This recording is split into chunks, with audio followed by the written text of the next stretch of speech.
شروع کرتا ہوں میں اللہ کے نام سے جو بڑا مہربان نہایت رحم کرنے والا ہے۔ بے شک ہم نے حق پر مشتمل کتاب تم پر اس لیے اتاری ہے تاکہ تم لوگوں کے درمیان اس طریقے کے مطابق فیصلہ کرو جو اللہ نے تم کو سمجھا دیا ہے، اور تم خیانت کرنے والوں کے طرفدار نہ بنو،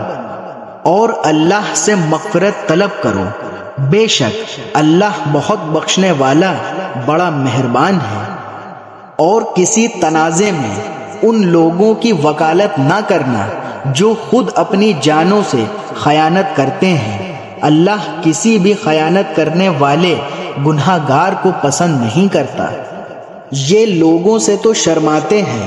اور اللہ سے نہیں شرماتے، حالانکہ وہ اس وقت بھی ان کے پاس ہوتا ہے جب وہ راتوں کو ایسی باتیں کرتے ہیں جو اللہ کو پسند نہیں، اور جو کچھ یہ کر رہے ہیں اللہ نے اس سب کا احاطہ کر رکھا ہے۔ ارے تمہاری بساط ہی تو ہے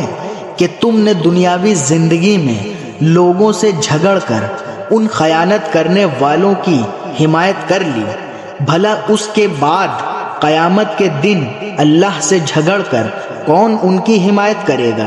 یا کون ان کا وکیل بنے گا؟ اور جو شخص کوئی برا کام کر گزرے یا اپنی جان پر ظلم کر بیٹھے پھر اللہ سے معافی مانگ لے تو وہ اللہ کو بہت بخشنے والا بڑا مہربان پائے گا۔ اور جو شخص کوئی گناہ کمائے تو وہ اس کمائی سے خود اپنے آپ کو نقصان پہنچاتا ہے، اور اللہ پورا علم بھی رکھتا ہے، حکمت کا بھی مالک ہے۔ اور اگر کوئی شخص کسی غلطی یا گناہ کا مرتکب ہو پھر اس کا الزام کسی بے گناہ کے ذمے لگا دے تو وہ بڑا بھاری بہتان اور کھلا گناہ اپنے اوپر لاد لیتا ہے۔ اور اے پیغمبر، اگر اللہ کا فضل اور رحمت تمہارے شامل حال نہ ہوتی تو ان میں سے ایک گروہ نے تو تم کو سیدھی راہ سے بھٹکانے کا ارادہ کر ہی لیا تھا، اور در حقیقت یہ اپنے سوا کسی کو نہیں بھٹکا رہے تھے، اور یہ تم کو ذرا بھی نقصان نہیں پہنچائیں گے۔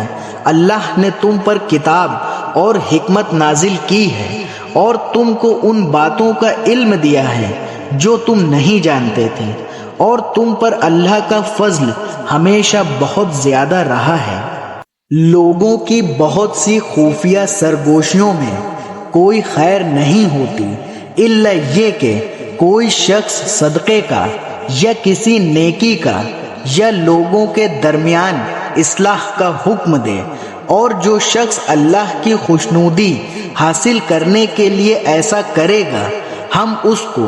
زبردست ثواب عطا کریں گے۔ اور جو شخص اپنے سامنے ہدایت واضح ہونے کے بعد بھی رسول کی مخالفت کرے اور مومنوں کے راستے کے سوا کسی اور راستے کی پیروی کرے، اس کو ہم اسی راہ کے حوالے کر دیں گے جو اس نے خود اپنائی ہے، اور اسے دوزخ میں جھونک دیں گے، اور وہ بہت برا ٹھکانہ ہے۔ بے شک اللہ اس بات کو نہیں بخشتا کہ اس کے ساتھ کسی کو شریک ٹھہرایا جائے، اور اس سے کمتر ہر گناہ کی جس کے لیے چاہتا ہے بخشش کر دیتا ہے۔ اور جو شخص اللہ کے ساتھ کسی کو شریک ٹھہراتا ہے وہ راہ راست سے بھٹک کر بہت دور جا گرتا ہے۔ اللہ کو چھوڑ کر جن سے یہ دعائیں مانگ رہے ہیں وہ صرف چند زنانیاں ہیں، اور جس کو یہ پکار رہے ہیں وہ اس سرکش شیطان کے سوا کوئی نہیں جس پر اللہ نے پھٹکار ڈال رکھی ہے،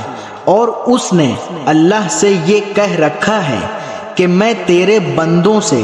ایک طے شدہ حصہ لے کر رہوں گا، اور میں انہیں راہ راست سے بھٹکا کر رہوں گا، اور انہیں خوب آرزوئیں دلاؤں گا،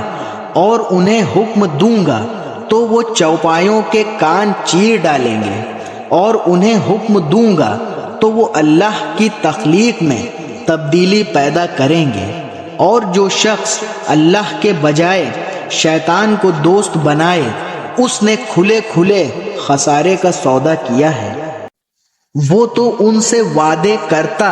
اور انہیں آرزوؤں میں مبتلا کرتا ہے، جبکہ حقیقت یہ ہے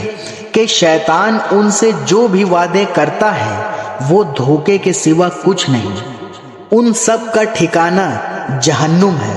اور ان کو اس سے بچنے کے لیے کوئی راہ فرار نہیں ملے گی۔